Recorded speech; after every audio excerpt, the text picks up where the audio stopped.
Everyone, कैसे हो सभी? होप सभी बढ़िया होंगे, बढ़िया से प्रिपरेशन चल रही होगी। So guys welcome back to the channel. इस वीडियो में बात करेंगे UIIC AO की प्रिपरेशन स्ट्रेटेजी के बारे में। ठीक है, बिल्कुल अभी एग्ज़ाम थोड़े से पोस्टपोन हो चुके हैं, लेकिन इंटरव्यू के बारे में कुछ भी अभी तक ना पोस्टपोनमेंट का या कब हो रहा है कुछ आइडिया नहीं है। इसका मतलब ये है कि हो सकता है अपकमिंग डेज में इंटरव्यू बहुत कम चांसेस हैं, बट स्टिल हो भी जाए। अदरवाइज जब भी हो तो हमारी तैयारी तो इतनी होनी चाहिए कि हमको एक मिनट के लिए भी ऐसा नहीं हो कि यार अब क्या करें, अब तो इंटरव्यू सिर पे है। ठीक है, क्योंकि जब कंडक्ट होगा तो बिल्कुल भी टाइम नहीं मिलने वाला, इसलिए जितना टाइम जो मिल रहा है उसको यूटिलाइज़ कीजिए। वीडियो को लास्ट तक देखेंगे ना तो बहुत कुछ सीख के जाएंगे, और उस 10 मिनट का जो आपका मेन डे होता है उस दिन आप अपना बेस्ट परफॉर्म करके आओगे, और वही हमारा टारगेट है। ठीक है, एफर्ट्स पे ध्यान दोगे, अपने जो प्रोसेस पे ध्यान दोगे तो रिजल्ट अपने आप इफेक्टिव आएगा। ओके, चलिए, तो ये जो वीडियो रहेगा वो मेरे इंटरव्यू एक्सपीरियंस पर बेस्ड रहने वाला है। ठीक है, तो जो जो चीज़ें मैंने सीखी हैं, जो मैंने मिस्टेक्स करी हैं, उसको मैंने यहाँ पे इंक्लूड किया है। तो एक एक चीज़ को सुनना ज़रूरी है। ठीक है, सुनने से आप एक भी चीज़ को अगर मिस नहीं कर रहे हो तो पक्की बात है कि ये जो थ्योरी और जो बातें आपके दिमाग में बैठेंगी ना वो आपको जिता देंगी। ठीक है, उसके बाद जिनका भी सिलेक्शन हुआ है, मैनी कॉन्ग्रेचुलेशंस। इतने कंपटीशन में आपने इस चीज़ को अचीव किया, that's a very good thing. बस इस पे ध्यान दे लो, बात बन जाएगी। चलो बात करते हैं सबसे पहले इंटरव्यू के लिए ना। देखो बहुत इतना वाइड है, क्या क्या बताऊँ मैं आपको कि क्या पढ़ना है क्या छोड़ना है। ऐसा होता है ना आपको भी कि मैम क्या पढ़े क्या छोड़ें, कुछ समझ नहीं आ रहा है ना। कोई दिक्कत नहीं। देखो सबसे पहली चीज़ यहाँ पे ये है कि एग्ज़ाम सेंट्रिक बात कर लेंगे, उतना पढ़ लिया तो हो जाएगा, बहुत वाइड है। ठीक है, तो सबसे पहली चीज़ आएगी आपके पास नॉलेज। अगर आपको कॉन्फिडेंस चाहिए, क्योंकि वहाँ कॉन्फिडेंस दिखाना, स्माइल दिखाना इंपॉर्टेंट है, और वो तब ही हो सकता है जब हम नॉलेज लेकर के जा रहे हैं। ठीक है, क्योंकि हमको कई बार बोलते हैं कि मेंस में हमारी नॉलेज टेस्ट हो चुकी है तो यहाँ ऐसा नहीं होगा, बिल्कुल भी नहीं है। और इस बार के जो इंटरव्यूज़ भी होते हैं ना, मैं आपको डरा नहीं रही हूँ, रियलिटी से हकीकत करवा रही हूँ मैं आपको रूबरू, कि अब की बार ऐसे इंटरव्यू ऐसे कुछ भी नहीं पूछता है, वो मतलब बहुत ही अच्छा लेवल रहता है उनका। ठीक है, सो नॉलेज अगर आपके पास में है तो आपको अपने आप कॉन्फिडेंस आएगा, क्योंकि आपको पता होता है कि आपको कुछ तो आता है। ठीक है, तो वो कॉन्फिडेंस आपका देखना चाहते हैं उस वक्त पे। ठीक है, आपका A to Z यानी कि आपका एंट्री एग्जिट क्या है, आप उठना बैठना कैसा है, आपकी पर्सनैलिटी क्या बोल रही है, आपके एक्सप्रेशंस क्या बोल रहे हैं, आप कितने मेंटली फिट हो, कितने आप सलीके से जवाब देते हो, और कितना आपको ऑर्गेनाइजेशन को प्रॉफिट करवा सकते हो, एक्सेट्रा सब कुछ वो नोटिस करते हैं। ठीक है, तो यहाँ पर बात आती है कॉन्फिडेंस की। और एक चीज़ और, मेंटली प्रिपेयर होके जाना बहुत ज़्यादा ज़रूरी है। जो इंसान मेंटली प्रिपेयर रहता है ना, उसका कॉन्फिडेंस कभी भी डाउन नहीं होता। अगर होता है तो वो कंट्रोल कर लेता है। क्या कि हमेशा में एक्सपेक्ट लगा के जाते हैं कि कैसा होगा इंटरव्यू, पैनल मान लो अच्छा नहीं आया या बहुत ज़्यादा हार्ड पूछ लिया। देखो आपसे आपका कभी भी वो बेइज्जती नहीं करते, ऐसा नहीं होते हैं। ठीक है, वो हमेशा अच्छे से रेस्पेक्टफुली बात करते हैं, और फिर भी आपको प्रेशराइज कोई कोई पैनल बहुत ज़्यादा करता है, या फिर काफ़ी टेक्निकलिटी में चले जाते हैं, या बहुत ज़्यादा मतलब है ना थोड़ा क्वेश्चंस ऐसे पूछते हैं जो हमें नहीं आ रहे हो। वो प्रेशर क्रिएट करने वाला पैनल होता है और बहुत फेमस भी हो जाता है। ठीक है, बाद में हमको पता चल जाता है। तो उस केस में आप अगर ये सोच के जा रहे हो कि आपके साथ अच्छा ही रहेंगे और वैसे ही नॉर्मल हो जाएगा, तो नहीं। आप जितना आता है उस पर भरोसा रखो, और जो वो पूछ रहे हैं आता है तो यस, नहीं आता है तो सिंपल सॉरी बोलो, गैस वर्क बिल्कुल भी मत करो। ठीक है, यहाँ से अगर आप मेंटली प्रिपेयर होकर चलेगा ना, आपका इंटरव्यू खराब होने से खराब नहीं होगा, और खराब होने से आप खुद रोक सकते हो। ठीक है उसको। लेकिन अगर आप हमेशा अच्छा ही सोच के जाओगे ना, प्रैक्टिकलिटी नहीं सोच रहे, इसका मतलब वो चीज़ गड़बड़ हो सकती है। ठीक है, कॉन्फिडेंस के साथ एक चीज़ और आएगी यहाँ पे, जो है POM क्या है यहाँ पे, प्रेजेंस ऑफ माइंड। अगर आपका प्रेजेंस ऑफ माइंड वो चेक करते हैं, फॉर एग्जाम्पल कई बार नाम का आपसे आपका नाम पूछ लिया या आपके प्लेस का नाम पूछ लिया। ठीक है, उसके बाद में वो पूछेंगे किसी ऑर्गेनाइजेशन के किसी CEO या ऐसे इंसान का नाम जो बहुत फेमस है ना। तो ये कनेक्टिविटी वो देखना चाहते हैं कि आप कनेक्ट हो वाकई में किसी चीज़ से या नहीं हो, है ना, या क्वेश्चन भी आप समझ पाए हो या नहीं समझ पाए हो। That is the attentiveness. और जो अटेंटिवनेस को अगर आप समझ जाते हो और आंसर करते हो ना, थोड़ा बहुत भी, चाहे वो गलत ही क्यों ना हो, या थोड़ा सा अगर आपने उस चीज़ पे फोकस किया ना, तो वो बहुत खुश हो जाते हैं और मार्क्स अच्छे देते हैं। ठीक है, ये चीज़ है। अब यहाँ पे बात आती है नॉलेज की। तो नॉलेज में हमको करना क्या है, बेसिकली 3 चीज़ें आपको करनी होंगी प्रिपेयर। मैं आपको बता देती हूँ। सबसे पहली चीज़ तो आपको सब्जेक्टिव नॉलेज चाहिए होगी यहाँ पे, मैं आपको बताऊँ।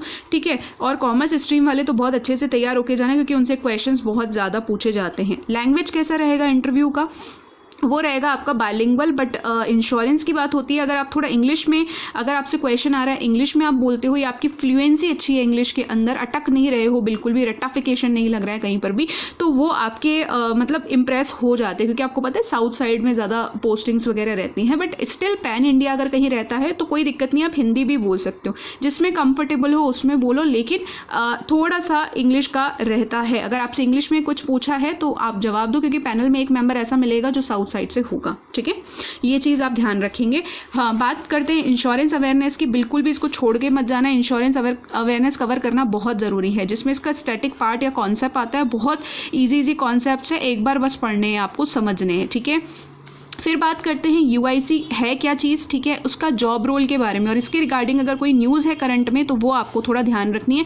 बिकॉज कई बार मान लो इंश्योरेंस अवेयरनेस का कुछ नहीं पूछा, यूडब्ल्यूआईसी का पूछ लिया, तब आप क्या करोगे, आपको पता होना चाहिए, ठीक है। एटलीस्ट इसके जो सीईओ हैं, एमडी हैं, या इसका टैगलाइन है या इसके प्रोडक्ट्स है वो क्या हैं, वो आपको पता होना चाहिए, ठीक है। इंश्योरेंस अवेयरनेस कवर कहाँ से करें उससे पहले मैं आपको यहाँ पर बता देती हूँ कि चलो पहले इसके सोर्सेज के बारे में बात कर लेते हैं। तो सोर्सेज मेरे पास 4 हैं, जो कि मैं आपको बता देती हूँ। स्टडी IQ का है, पेड है ये, अभिजीत सर का एकदम फ्री ऑफ कॉस्ट है, और इसको मैं यहाँ पे जो भी इनकी प्लेलिस्ट है, और दीपक भैया की प्लेलिस्ट है, आई होप कि आप जानते होंगे दीपक भैया को, है ना। तो देखो किसी भी तरीके का मैं कोई प्रमोशन नहीं कर रही हूँ, बट जो चीज़ फैक्ट है और जो बेस्ट है वो मैं आपके सामने लेके आ रही हूँ। बाकी एजुकेटर और प्लेटफॉर्म सब बेस्ट है, जिसके साथ आपकी ट्यूनिंग बैठती है, that is important for you, okay.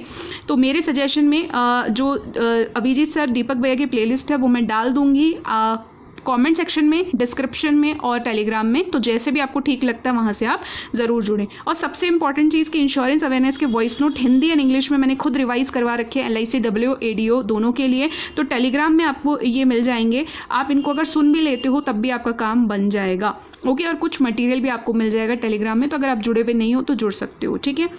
बात करते हैं करंट अफेयर्स की। बिल्कुल करंट अफेयर्स के जो हॉट टॉपिक्स होते हैं, जैसे न्यूज़पेपर अगर आप पढ़ते हो, आपसे पूछा जाता है, पढ़ते हो तो नहीं भी पढ़ते हो तो स्टार्ट कर देना, जो जिस टाइम इंटरव्यू होगा उससे जस्ट 1 वीक पहले का ये इंपॉर्टेंट रहेगा न्यूज़, वो आपसे पूछ सकते हैं, ठीक है। न्यूज़पेपर पे ज़्यादा फोकस रहता है उनका।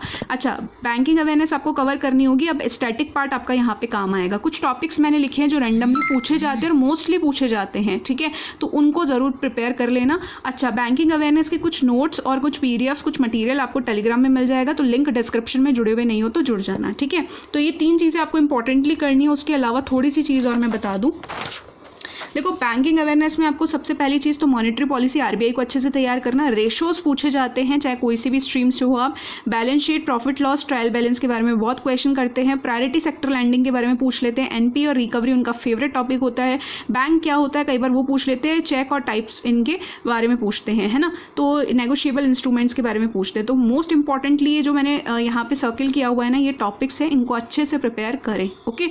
इसके अलावा एक छोटी सी चीज़ और बोलना चाहूँगी यहाँ पे कि LIC ADO और जब WO का इंटरव्यू हुए थे तो उनके जो कुछ क्वेश्चंस आए थे, है ना, इंटरव्यू के स्पेसिफिकली इंश्योरेंस के रिगार्डिंग, और वो तो मैंने टेलीग्राम में शेयर कर रखे हैं। मैं दोबारा इसके लिंक डाल दूंगी रिन्यू करके, अगर आप उनको भी देख के जाते हो तो थोड़ा आइडिया रहता है आपको, ठीक है। बाकी इंटरव्यू काफ़ी अच्छे हुए थे बच्चों के, और काफ़ी ईजी, मतलब बैंक के कंपैरिजन में थोड़ा ईजी साइड इनको लग रहा था। स्टिल वो क्वेश्चन से भी आपकी हेल्प हो जाएगी, ठीक है।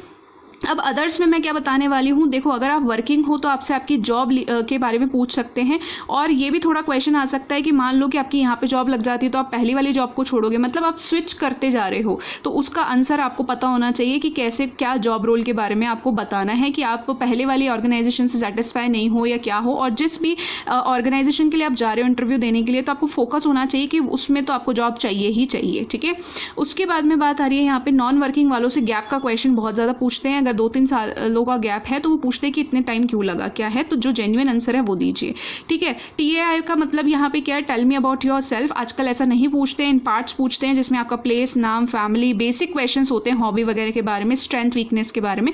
तो क्वेश्चन को बहुत ध्यान से सुन के फिर आपको आंसर करना है। और मोस्टली कई बार होता है कि किसी से तो ये सब भी नहीं पूछते, डायरेक्ट पूछते हैं कि इंश्योरेंस में ये बता दो, या कोई सिचुएशनल क्वेश्चन पूछ लेंगे, या बैंकिंग अवेयरनेस का कोई टॉपिक पूछ लेंगे, और कभी कभी वो जब देखते बच्चा थोड़ा ज़्यादा नर्वस हो रहा है तो वो बीच में और भी प्रेशराइज कर सकते हैं और हो सकता है कि कोई ईजी क्वेश्चन डाल दे, तो मेंटली प्रिपेयर रहना है ना, ये चीज़ है। और डरा नहीं रही हूँ, सिंपल चीज़ अगर अभी से तैयार कर लोगे तो आपको वहाँ दिक्कत नहीं आएगी। और सिचुएशनल क्वेश्चंस वो कई बार पूछते ही हैं, ठीक है, इंश्योरेंस में आते हैं मोस्टली। कई बार सेलिंग का भी क्वेश्चन आ जाता है ना, कि कोई आपसे हो सकता है कि सेलिंग का पूछ लें आपसे, डिपेंड करता है उनके मूड पे। अब बात आती है यहाँ पे कि देखो थोड़ा सा प्रैक्टिस और कैसे कर सकते हो। मॉक इंटरव्यू ज़रूर देना, चाहे आप 2 से 3 देना, लेकिन देना ज़रूर, प्रिपरेशन के साथ देना, विदाउट प्रिपरेशन मत देना। दैट इज़ ऑनलाइन या फिर ऑफलाइन, ठीक है, जैसे भी आपको ठीक लग रहा है आप देना ज़रूर उसको। और 2 से 3 जो इंटरव्यू एक्सपीरियंस होते हैं ना यूट्यूब पे ज़रूर देखो, है ना।